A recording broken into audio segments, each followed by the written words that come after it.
अस्सलाम वालेकुम व्यूअर्स। कैसे हैं आप सब लोग? आप सबको वहाँ की किचन में खुश आमदीद। उम्मीद करती हूँ कि आप सब लोग खुश होंगे, खैरियत से होंगे। शुक्र अल्हम्दुलिल्लाह मैं भी अपने घर में बहुत खुश हूँ और खैरियत से हूँ। की रेसिपी है यखनी पुलाव। ये बहुत ही आसान है, बहुत ईजी है, बनती है, बहुत ही मज़े की। आज सब घर में ईजी तरीके से बनाई जाती है। उसके लिए मैंने ये साबुत धनिया ली है 2 बड़े चम्मच खाने वाले, साथ में सौंफ है, दालचीनी का टुकड़ा है, साथ में बादन के फूल है। ये जो खड़े मसाले हैं, ये पुलाव की यखनी पुलाव की जान है।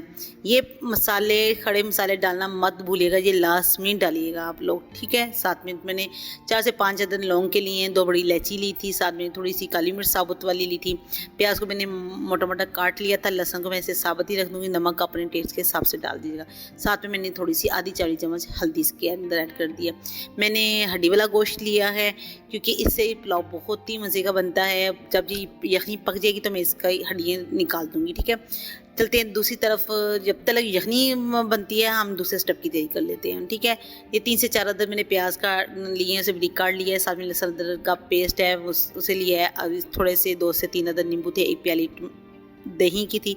ये 4 से 5 अदद टमाटर हैं, बड़े साइज़ के थे मेरे। आपको पता है कि मेरे पास फ्रीज़ हुए टमाटर हैं, इसको मैंने छील कर पीस लिया है। साथ में नमक तो आप टेस्ट के हिसाब से डाल लीजिएगा। ज़ीरा है साबुत 1 खाने वाला चम्मच, साथ में गरम मसाला है, काली मिर्च आधी चाय वाली चम्मच, आधी चाय वाली चम्मच है, हल्दी है, और साथ में ये मेरे पास था पिसी हुई मिर्च और पिसा हुआ धनिया।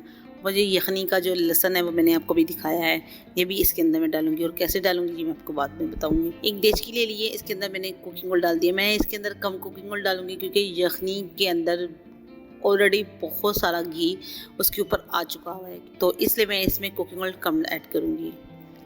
और ये देखिए अब मैंने कुकर डाल दी। अब साथ ही में इसके अंदर प्याज डाल दूँगी। प्याज को हमने ज़्यादा ब्राउन नहीं करना, ना ही ज़्यादा लाल करना है, बस इसे नॉर्मल ही हमने फ्राई करना है, ज़्यादा फ्राई नहीं करना। हमें चावलों का हल्का सा कलर देना है चावलों में, जैसे पुलाव का कलर था। ये देखिए बिल्कुल हल्का सा हमने इसे ब्राउन कर लिया। अब इसके साथ ही मैं वो जो लहसुन अदरक का पेस्ट है जो पीस के रखा हुआ था, मैंने कूंडी डंडे में पीसती हूँ मैं, तो वो मैंने इसके अंदर डाल दिया है। अब मैं इसके अंदर पानी ऐड नहीं करूँगी मसाला भूनते हुए। मेरे पास यखनी थी वो मैं 1 आधी प्याली एक्स्ट्रा बनाती हूँ, वो मैं थोड़ी थोड़ी डाल कर ना मसालों के साथ ही थोड़ी थोड़ी ऐड करती जाऊंगी, ठीक है। ये देखिए हमारा मसाला अच्छा सा भुना गया है, मतलब प्याज हल्के से फ्राई हो गया, लहसुन अदरक भी अच्छा सा फ्राई हो गया है। अब मैं इसके अंदर खड़े मसाले और ऐड कर दूंगी। वो यखनी में डालते, वो यखनी हम छान के डालेंगे इसलिए, ठीक है। इसके अंदर मैंने 2 ही तेज़पात डाल दिए, साथ में बादने फूल है, लौंग है और काली मिर्च और साबुत वाली इलायची, काली इलायची। उसके बाद इसके अंदर मैंने सारे मसाले ऐड कर दिए। अब इसको मैं 1 से 2 मिनट तक भूनूंगी। उसके बाद मैंने इसके अंदर टमाटर ऐड कर दूंगी। टमाटर को भी हम 1 से 2 मिनट तक अच्छी तरह भून लेंगे, ठीक है। अच्छी तरह हम भून लें टमाटरों को भी, क्योंकि इसका अच्छा सा मसाला हमें चाहिए। मसाले को हम अच्छा सा भून लेंगे। मसाला जब अच्छा सा भुना जाएगा, रेडी हो जाएगा, तो अब इसके अंदर हम डाल देंगे वो नींबू ऐड कर देंगे, वो जो हमने एक स्लाइस में कट करके डाले हुए थे।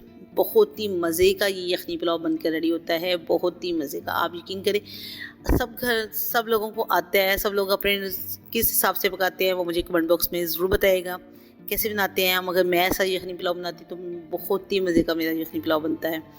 उसके बाद मैंने इसके अंदर गोश्त ऐड कर दिया, तो उसकी सारी हड्डियाँ निकाल कर अलग सेपरेट कर दी थी। अब इसके अंदर सिर्फ हमारे पास बोनलेस गोश्त है, ठीक है। अब इसके अंदर बोटियाँ डाल दी हैं। अब इसको भी हम अच्छी तरह फ्राई कर लेंगे। साथ में मैंने 1 प्याली जो दही की थी वो डाल दी, और दही को अच्छे तरह से साफ़ कर लीजिएगा क्योंकि रिस्क की बेअदबी नहीं करनी चाहिए, इसको ज़ाया नहीं करना चाहिए, ठीक। अब ये देखिए वो जो लहसुन यखनी में से निकला था, उसको हम ऐसे ही निकाल लेंगे। सारा चम्मच की मदद से सारा निकाल लें, छिलका अलग हो जाएगा, चम्मच से इसका सारा गुद्दा आ जाएगा।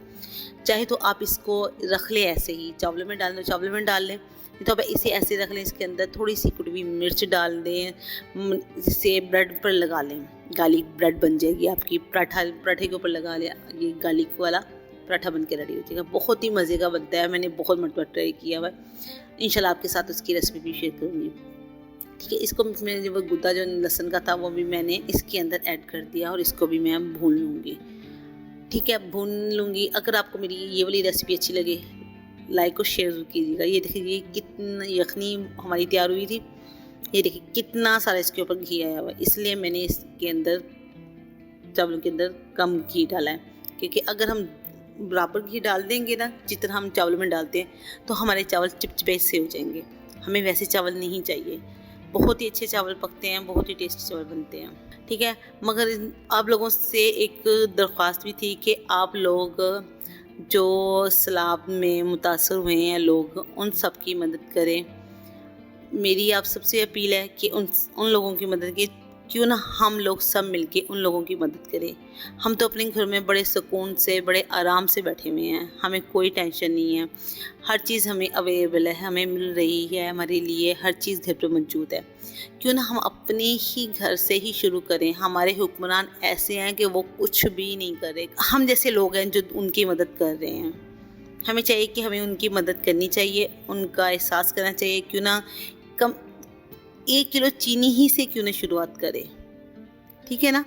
कुछ तो करना चाहिए हम लोगों को, उनकी मदद करें इस मुश्किल वक्त में। हम सब एक होकर इनकी मदद करें, ठीक है।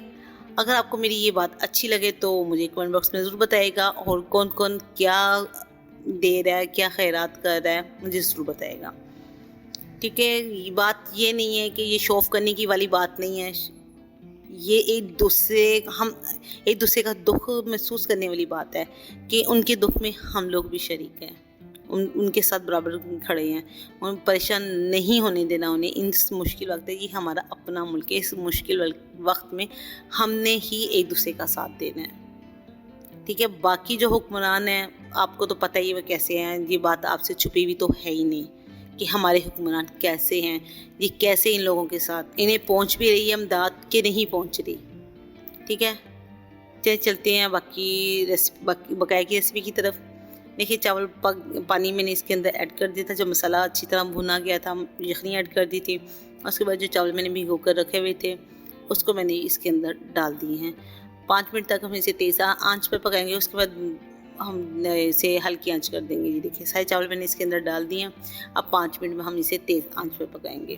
तेज़ आंच पर पकाने के बाद ये देखिए हमारे चावल कितने अच्छे से पक कर तैयार हो गए हैं।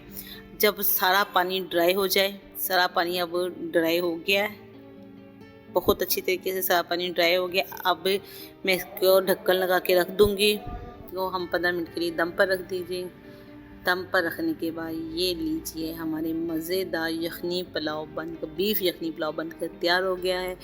हमारे घर में जब भी पुलाव या बिरयानी पकती है तो साथ में सालन ज़रूर होता है, चाहे वो चने का सालन हो, दाल हो, चाहे आलू गोश्त का सालन पका हो। आप लोगों में से बताइए कि आपके घर में कौन कौन पुलाव और बिरयानी सालन डाल के खाता है। हमारे घर में डाल के खाते, ठीक है। बहुत ही मज़े का बना था। उम्मीद करती हूँ आपको आज की रेसिपी अच्छी लगेगी। लाइक करें, शेयर करें, मेरे चैनल को सब्सक्राइब करना मत भूलिएगा। अब मिलती हूँ आपको नेक्स्ट वीडियो में। आप लोग अपना ख्याल रखिएगा और मुझे दुआ में याद रखिएगा। ओके, अल्लाह हाफिज़।